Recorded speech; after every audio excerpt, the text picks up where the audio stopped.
Hello, I hope you are well. I notice that people love how-to things, and I am going to tell you about this belt that I made.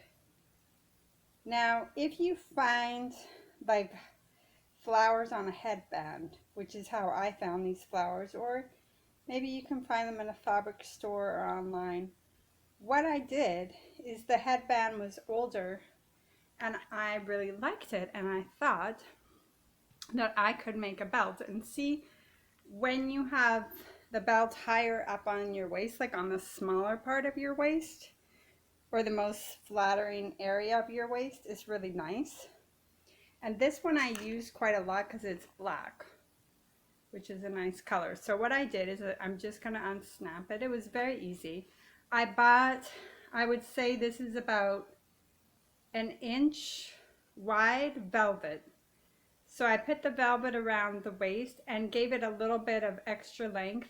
And then I sewed the snap, like where it would fit on my waist. You could probably, if you wanted to, you could do two sizes, sew the snaps in two places. And here's the other part of it. And then I turned the belt in and sewed that part in. So I wear it on a lot of my dresses, and it kind of reminds me of like Chanel, those flowers. It just makes it look really special, expensive, chic. So there's a little how-to for you. I hope you are having a blessed day, and I will show you my dress. This is one of my favorite dresses. It's long sleeve. It's called the Swiss Dot, the fabric. And although it is polyester, I tend to like natural materials, but this is very flowy and a thin polyester, but it doesn't allow like a lot of breathing, and it is like very, very humid where I live.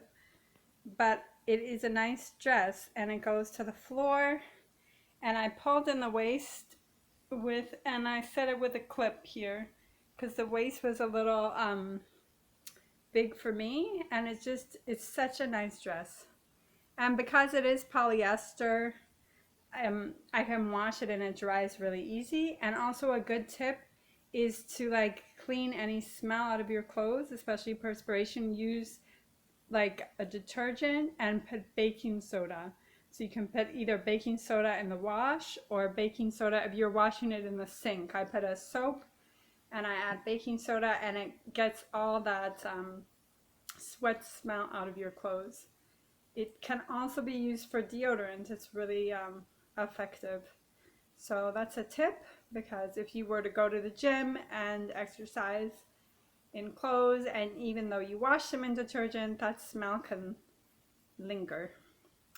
So have a wonderful day. And also, I may add, if you do choose to dress modestly as a woman, which I have been doing, and I actually find it hard not to.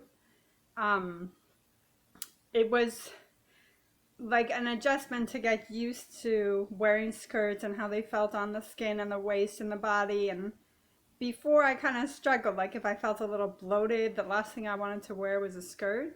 But now I'm really accustomed to it, and in fact, if I'm not dressed nice and pretty in my dresses and skirts, I feel like really off.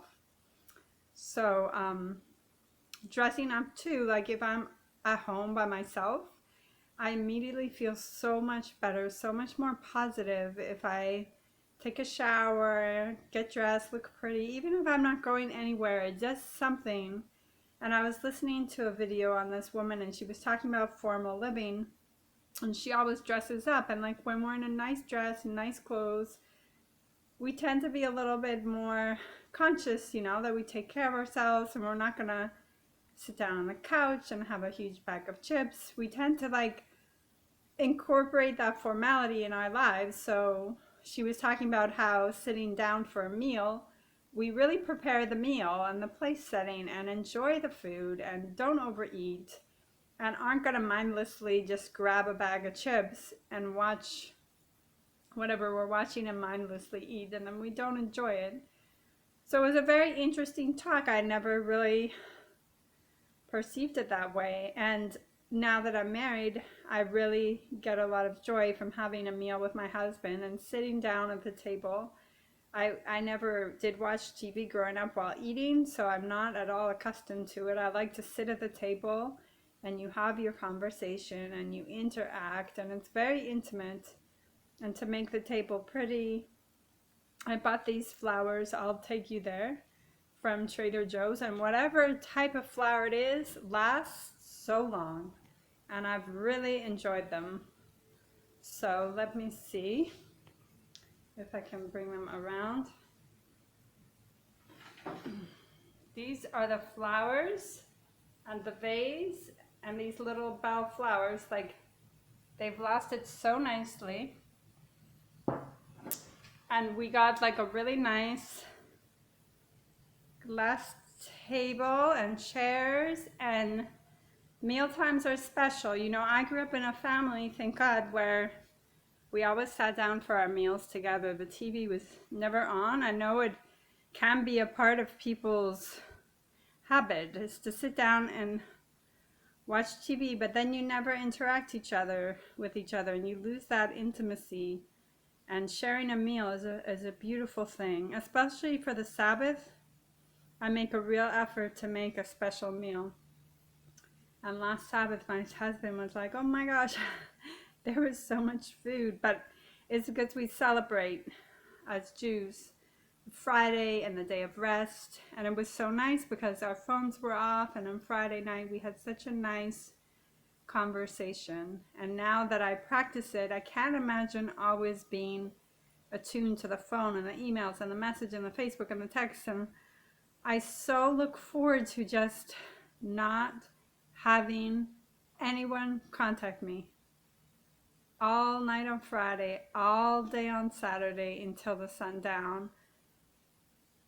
And then I go to my phone and I hope that it's not loaded with texts and demands. And it's so nice when it's not. So you really, once you celebrate the day of rest and you dress modestly, you really almost feel like you couldn't go back. I know for me, I can't go back to wearing pants. It just is like such a feeling of being a part of a world that I was not happy in. And the women, when they see me dressed like this, like, they will say, I don't know them, you know, if I go to the store often, I love your dress. It's just so beautiful. And it's also because I'm not dressing in a way to catch attention. When we catch attention, we invoke jealousy from the other woman because we objectify our bodies, and then everybody's like kind of in a competition, and it's really not like nice when you think about it on a deeper level to objectify ourselves, because our soul is so much more precious than any material body part that we have, and it's really to be covered and to be honored. And you will find people honor you, people open doors much more. In fact, I went to the bank and this man opened the door, and then he was behind the lineup of me, and I thought to myself, not only did he open the door, but then he had to wait for me to deal with the bank teller too. So it's just so valuable to be treated with respect as a woman, and not as an object, and to teach also society that women are valuable and not to be objectified. And I also heard in another video and material that when one is so provocative and so promiscuous and has had intimacy with so many people, it's a type of kind of a nervous breakdown that they have, because they've let the soul of so many people into them. And I have seen it. I have seen people who didn't have any discretion and would sleep with anyone and everyone, and men and women, and it's a type of a nervous mental instability and almost a sickness that one can have, because you're carrying all those souls, you know. I really believe that when we are with somebody intimately, that we carry a part of their soul. And in society, I don't know why. It's probably because there are people that want to see the breakdown of society, but they're really encouraging this in the movies and the songs. Like, think of some of the music, how much destruction it has caused by glorifying drugs and um, casual sex, and really what we listen to and what we watch has such an impact. I don't watch TV. I do watch like YouTube videos I enjoy. Um, I decided to stop listening to the radio with this advent of 2020 and all the negativity. I just didn't want to hear it anymore. And I really enjoy taking a cut from all these songs that are just based on, very low desires. I just don't want to hear it. And I haven't listened to the radio for probably 2 years. At first, it was kind of like interesting to get used to, driving in silence. But if I want to, I can play a song of what I want on my phone, although my phone doesn't have the best reception. So it's a matter of getting used to it, and celebrating the Sabbath and turning everything off really gives one a lot of inner strength, because in the beginning you battle with it, especially in today's age where everybody's on text, on Facebook, on Messenger. Our brains are used to getting that dopamine hit of constantly getting that feedback or posting and getting likes. And I stopped entirely posting on Facebook. That was also really a big feat for me, but I didn't want to be on it. I have, for one of my professions that I do have an account, but I don't post, because what happens is people like get addicted also to posting. So we've become like a very immature, and I'm eating this, or this person's visiting me, or I'm in this relationship, and these are all very private things that now we're just waiting to have likes and comments and likes and comments, and we're not even really living, because you're not living in the moment when you're thinking, oh, I need to post this, I need to take a picture of this, our life is not to be on display, just like our bodies are not meant to be on display.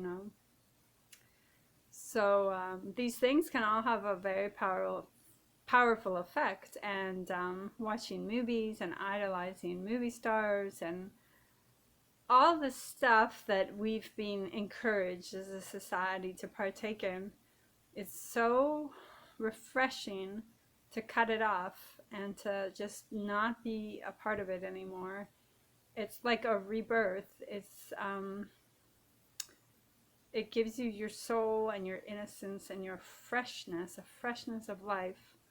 So that is all for today. And if you want to dress beautifully and carry that into an artistic way of expressing, is actually amazing. I really enjoy wearing skirts and dresses and modest clothing, and I've actually become like much more creative in my dressing since doing so.